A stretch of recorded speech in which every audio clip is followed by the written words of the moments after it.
So he really the amount of stress it brought onto him mentally was huge. So he had a stroke, he had a clot form in his brain, and this happened around 2:30 or 3 in the morning. And we all woke up and we had no idea what to do, and he was gone by the time we woke up. And I literally saw him take his last breath in front of me.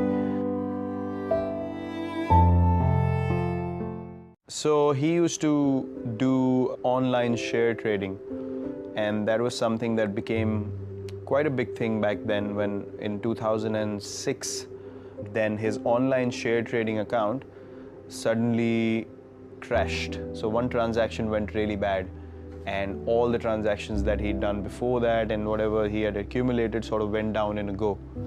So he really the amount of stress it brought onto him mentally was huge. So he had a stroke, he had a clot form in his brain, and I was coming back from practice, and I reached the house, and then my cousin's sister was there, and I asked her where everyone is, and she's like, no, they've just gone for a regular checkup. So I asked her where they are. She told me this place, and I was like, take me there. So we went there, and then I saw him, in a situation that I'd never seen him before. Because it was a stroke in the brain, he wasn't able to react in the normal manner, So I saw him like that, and then they took him to the operation theater, and then it was a very difficult time because they did the operation, then he came back home, and then he was in rehab, but I saw him, left side of his body got paralyzed, left side vision also got compromised, and eventually after a couple of weeks of rehab, he got a cardiac arrest. Actually, I was playing a game, and we were playing one of these 4-day games, which used to happen at the first class level, and I was supposed to resume batting the next day. And this happened around 2:30 or 3 in the morning, and we all woke up and we had no idea what to do, and he was gone by the time we woke up, and I literally saw him take his last breath in front of me. And I tried to pump his chest and all that, nothing worked. And then there were a few doctors around in that area that we lived in. We went to their place.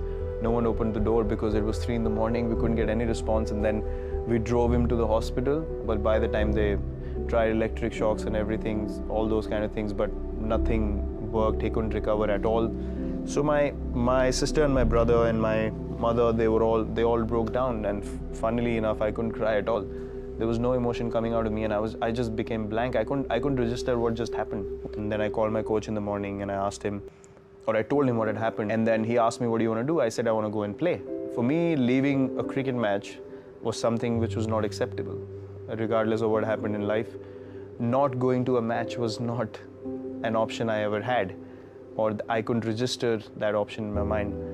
So I left the house. I hadn't cried at all, nothing, no emotion, and my family was actually feeling a bit nervous looking at me because I was showing no emotion, and everyone was crying and they were emotional. And then I went to the game, and I picked up a friend of mine again, and I told him what had happened. He thought I was joking, he didn't believe me.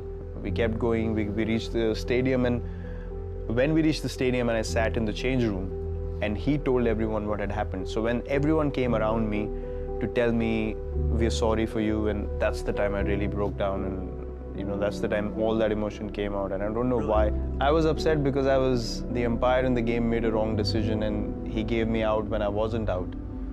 And I was upset because I couldn't be there till the end to make my team win the game. And I was really upset about that. Now I feel like it was probably the most impactful thing that happened in my life. Because I remember that day, I came back from the game. After I got out, I came back to do the cremation and all the rituals that follow. And I remember telling my brother specifically that I am going to play for my country, and I am going to play this game at the highest level, and there's nothing else in life that can distract me anymore. Because it was my father's vision as well. He wanted me to, play at the highest level, and he was really, really keen on me playing at the highest level as well. So I remember making that promise to my brother, and then everything in life became second priority after that incident, and cricket was the first priority.